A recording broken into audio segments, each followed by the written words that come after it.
In saying he is ingesting hydroxychloroquine against the advice of his government's experts and refusing to use a mask, President Donald Trump has unleashed the wail of a siren to his base that he is in charge, not the medical experts in his administration, and will do as he pleases. No two health issues in the coronavirus era have divided America like the use of facial coverings and hydroxychloroquine, an anti-malaria drug that some have advocated for use against COVID-19. Political leaders and health experts have advised that people wear masks in public, while physicians and scientists have suggested using hydroxychloroquine could be dangerous and even deadly under some circumstances. Trump, the most visible man on planet Earth, has decided to go his own way. Is he actually taking it? Who knows? The timing he laid out, that he's been taking it for a few weeks, lines up with when his personal valet got sick. But you'd be excused for being a bit skeptical because so much of what he has said doesn't check out. Remember when Trump said he was going to cancel subscriptions to the Washington Post? Here he is describing Monday morning's front page, the tweet. Trump said he was going to recess Congress so he could get more appointments. Trump said he would use his authority to open states that remained closed because he alone is in charge. The president's doctor released a letter that says the two discussed the risk, but never explicitly says he prescribed it or even that Trump is taking it. The letter. Speaker Nancy Pelosi to Anderson Cooper on CNN on Monday night, as far as the president is concerned, he's our president and I would rather he not be taking something that has not been approved by the scientists, especially in his age group and in his, shall we say, weight group, morbidly obese, they say. So, I think it's not a good idea. The experts, crazy thing to do, health experts alarmed by Trump's use of unproven drug, by David Lim and Zachary Brennan. NYT, by Annie Carney and Katie Thomas. I think it's a very bad idea to be taking hydroxychloroquine as a preventive medication, said Dr. Eric Topol, a cardiologist and the director of the Scripps Research Translational Institute in La Jolla, Calif. There are no data to support that, there's no evidence and in fact there is no compelling evidence to support its use at all at this point. Breaking overnight, Trump, U.S. funding freeze to WHO could be permanent, by Matthew Choi. President Donald Trump threatened to permanently end funding to the World Health Organization and reconsider the country's membership in the global health body in a Monday letter criticizing the organization for its coronavirus response. The letter, which Trump publicly revealed in a tweet Monday evening and pinned to his Twitter account, listed a number of criticisms directed at the WHO concerning its initial response to the novel coronavirus in the early days of the outbreak in China. The letter claimed the WHO ignored credible reports of the virus and accused the organization of acting in an obsequious manner toward the People's Republic of China, including shunting Taiwanese health assessments and caving into pressure from Chinese President Xi Jinping. Politico. Trump's letter to the WHO. Happening today. NYT. Trump to tap new company to make COVID-19 drugs in the U.S., by Sheryl Stolberg and Katie Thomas. The Trump administration will announce on Tuesday that it has signed a $354 million four-year contract with a new company in Richmond, Virginia, to manufacture generic medicines and pharmaceutical ingredients that are needed to treat COVID-19 but are now made overseas, mostly in India and China. The contract, awarded to Flow Corp. By the Biomedical Advanced Research and Development Authority, meshes President Trump's America First economic promises with concerns that coronavirus treatments be manufactured in the United States. It may be extended for a total of $812 million over 10 years, making it one of the largest awards in the authority's history. Global stocks follow U.S. higher on coronavirus vaccine hopes, by WSJ's Chong Ko-ping and Joe Wallace. International markets rose after U.S. stocks surged on hopes that a new vaccine could help combat the coronavirus pandemic. Futures tied to the S&P 500 rose 0.6%, suggesting the benchmark U.S. index will extend its advance. The Stoxx Europe 600 ticked up 0.3%, led by gains in banking shares. Moderna says White House coronavirus vaccine chief is divesting, by Samantha Masanaga. Moncef Slaoui resigned from Moderna's board of directors when the Trump administration tapped him last week to be chief advisor for its Operation Warp Speed, a push to develop and distribute a vaccine to address the COVID-19 pandemic. But he still had stock options for about 156,000 Moderna shares. Based on Friday's closing price, they were worth about $10 million. Moderna is among the companies developing a potential vaccine for the virus, and in April the federal government agreed to award it up to $483 million to speed up that process. Also today, Fed Chairman Jay Powell and Treasury Secretary Steven Mnuchin will be at Senate banking at 10 a.m. Mnuchin's testimony. Powell's testimony. Good Tuesday morning. Scoop, hard stop, states could lose National Guard virus workers, by Alice Miranda Olstein. More than 40,000 National Guard members currently helping states test residents for the coronavirus and trace the spread of infections will face a hard stop on their deployments on June 24, just one day shy of many members becoming eligible for key federal benefits, according to a senior FEMA official. The official outlined the Trump administration's plans on an interagency call on May 12, an audio version of which was obtained by Politico. The official also acknowledged during the call that the June 24 deadline means that thousands of members who first deployed in late March will find themselves with only 89 days of duty credit, one short of the 90-day threshold for qualifying for early retirement and education benefits under the post-9/11 GI Bill. The looming loss of crucial frontline workers, along with questions about whether the administration is shortchanging first responders, would require a delicate messaging strategy, the official, representing FEMA's New England region, told dozens of colleagues on the interagency call. We would greatly benefit from unified messaging regarding the conclusion of their services prior to hitting the 90-day mark and the retirement benefit implications associated with it, the official said. Politico. The Reopening, Florida Throws Open Its Doors, and Holds Its Breath, by Mark Caputo and Bruce Ritchie in Miami. Over the past week, Florida reported nearly 5,460 new coronavirus cases, and 262 deaths.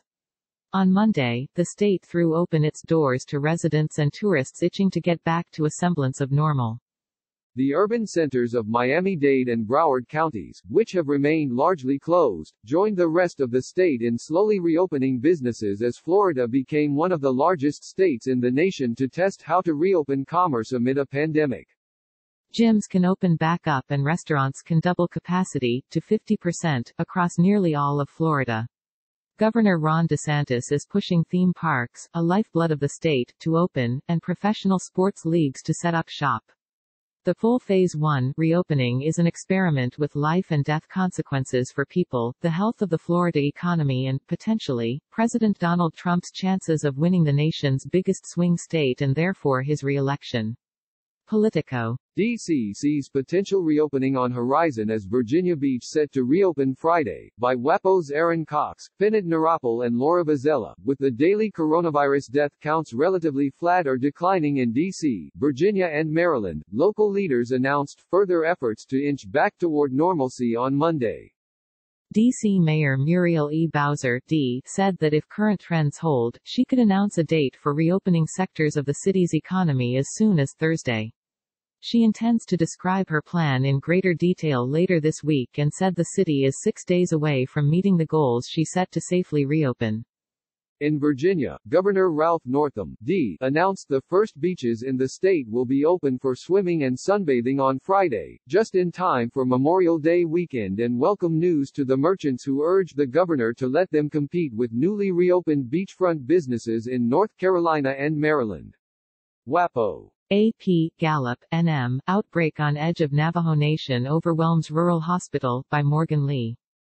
BEEPSTAKES, Latino Leaders Lean Hard into Biden VP Surge, by David Siders and Laura Barron Lopez. New Mexico Governor Michelle Lujan Grisham told allies in recent days that Joe Biden's campaign has begun vetting her for vice president, according to a source familiar with the conversations. Harry Reid, the influential former Senate Majority Leader, has encouraged Biden, a friend, to consider Senator Catherine Cortez Masto. But as Latino lawmakers and donors step up their lobbying on behalf of both women, the two most prominent Latina prospects for vice president have been overshadowed by other contenders, another sign, some worry, of the stubborn disconnect between a critical segment of the electorate and the Biden campaign. Biden's campaign has been slow to diversify its staff, and after paying little attention to Latino voters in the primary has work to do to make up ground in reaching the group, a problem that pollsters say could result in persuadable Latinos moving toward President Donald Trump or sitting out the election. Politico. Political memo. Knights Mark Leibovich, the end of Whomee? For VP, Politics.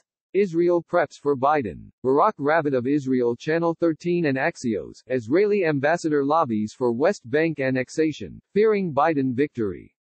Pompeo speaks. WAPO's John Hudson and Carol Morello. Pompeo's moves against Inspector General leave a trail of questions and a department divided. Secretary of State Mike Pompeo told The Washington Post that he advised Trump to fire State Department IG Steve Linick because he was not performing a function that was additive for the State Department. One of Pompeo's top aides, Brian Bulatao, said concern over Linick had grown because of a pattern of unauthorized disclosures, or leaks, to the news media about investigations that were in their early stages. Bulatao said officials had no evidence Linick was personally responsible for the leaks but believed that they could taint the outcome of ongoing probes. Bulatao also said the secretary was frustrated with Linick's indifference to an ethos statement Pompeo formulated for employees last year that includes mottos such as "I am a champion of American diplomacy." Trump's Tuesday. The president will deliver remarks in support of U.S. farmers, ranchers and the food supply chain at 11 a.m. in the Roosevelt Room. He will hold a cabinet meeting at 3 p.m. in the East Room.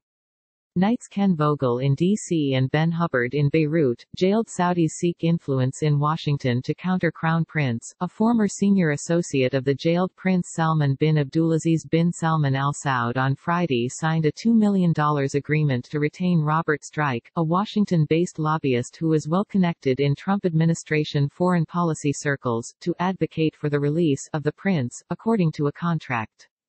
Last month, Barry Bennett, a lobbyist and Republican strategist who advised Mr. Trump's 2016 campaign, signed a client with links to an imprisoned prince who had been a top rival of Prince Mohammed's.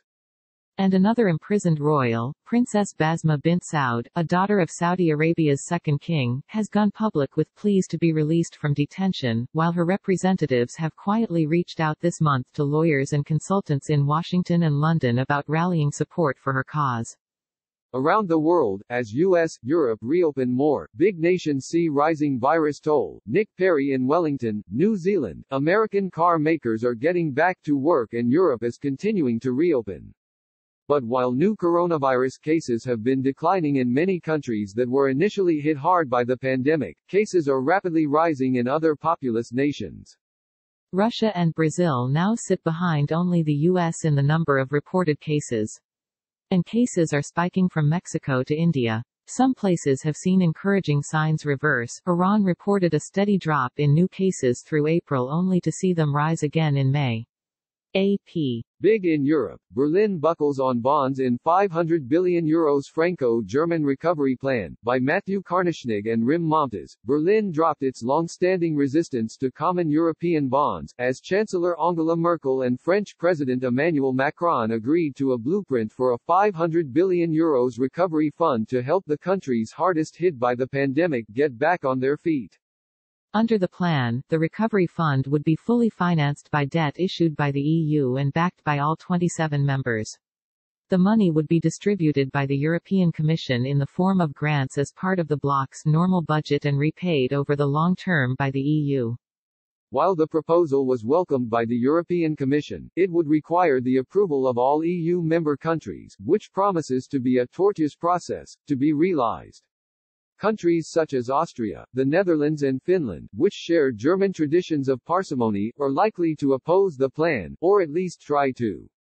Politico. Beyond the Beltway, as Florida reopens, COVID-19 data chief gets sidelined and researchers cry foul, by Florida Today's Alessandro Marazzi Sassoon. The site was created by a team of Florida Department of Health data scientists and public health officers headed by Rebecca Jones. She announced last week her removal as of May 5 in a heartfelt farewell note emailed to researchers and other members of the public who had signed up to receive updates on the data portal. Citing reasons beyond my division's control, Jones said her office is no longer managing the dashboard, is no longer involved in publication, fixing errors or answering questions, in any shape or form.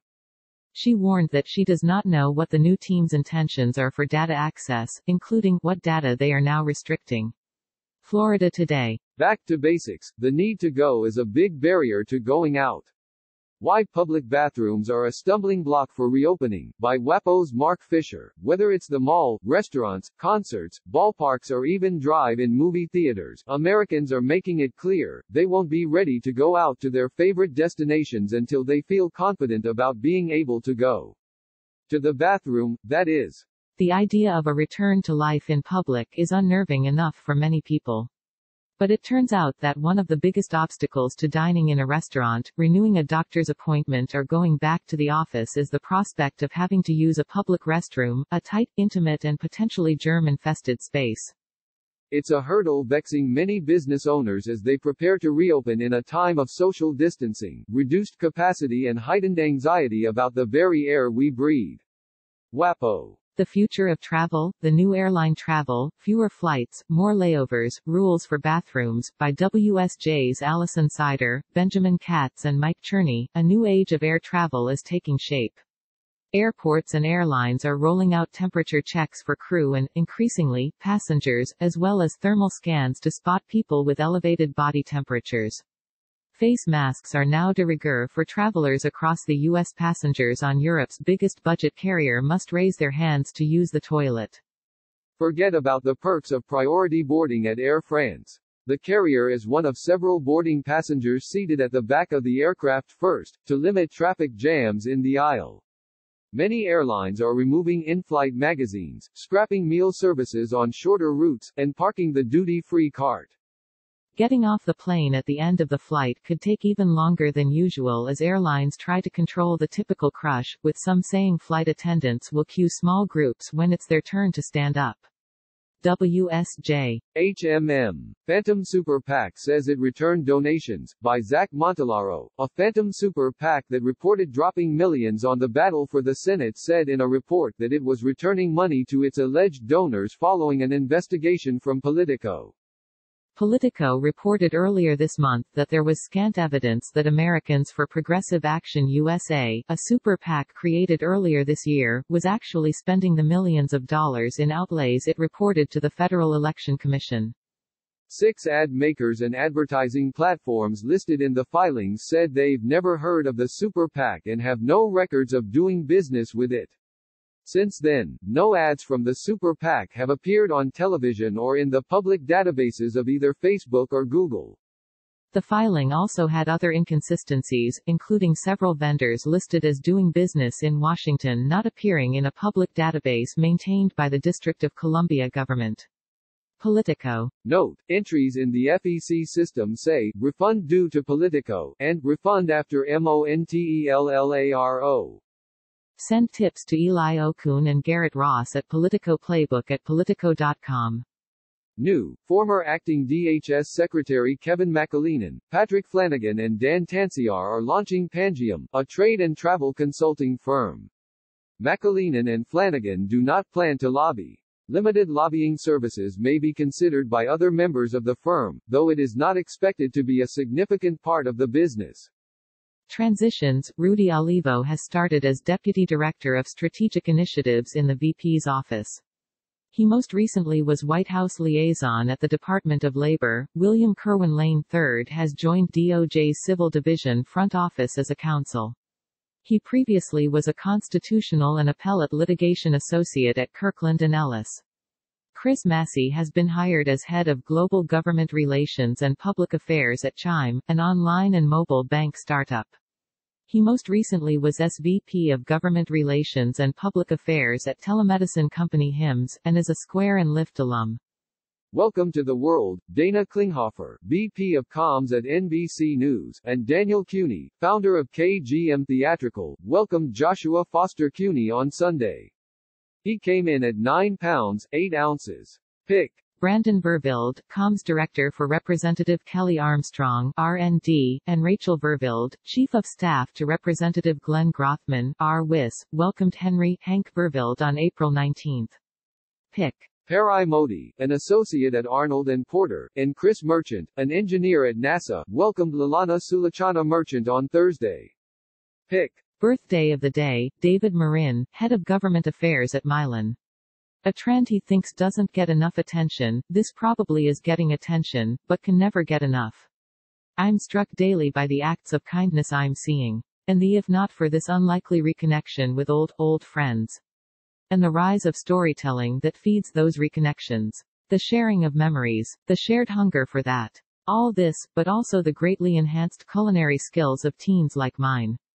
They're dicing, slicing and chopping like true pros. Dinner is the daily shared experience, and it's precious again. Playbook Q&A. Birthdays. Representative Greg Stubbe, R. Florida, is 42.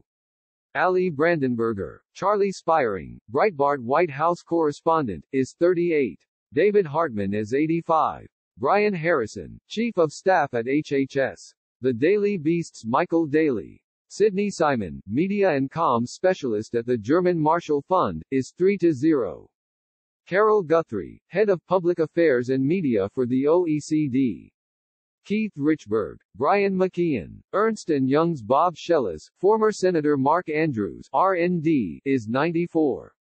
Jessica Jennings, Associate Legislative Director at the National Association of Counties, H.T. Brennan Hart. Mary Hager, EP of CBS, Face the Nation. Mike Riley, Partner at MBAR Media. Yebby Watkins, Uber's Mandy Quinn, Jonathan Lipman is 75. Lucas Boyce, Anton Becker, Edelman's Laura Carr is 25. HTS Emily and Jack. Gotti Eisenkot is 6-0. Glover Park Group's Crosby Armstrong. Craig Wolf, Ashley Metler, John Halinko, Blair Fitzgibbon, Rebecca Allen, Brendan Martin, Cynthia Oxney, HTS Teresa Vilmain. Bob Giuliano, Warren Coates, Paul Schur, Gersh Kuntzman is 55. Harvey Scherzer is 76. Lindsay Parham, Matt Reese is 52. Beth Rossman, Shahab Moghadam, Peggy Wilhide Nasir, Adrian Gray, Amilcar Guzman, Amanda Bird, Matthew During, Melissa Cross, Margaret O'Meara, Ben Tyker is 26.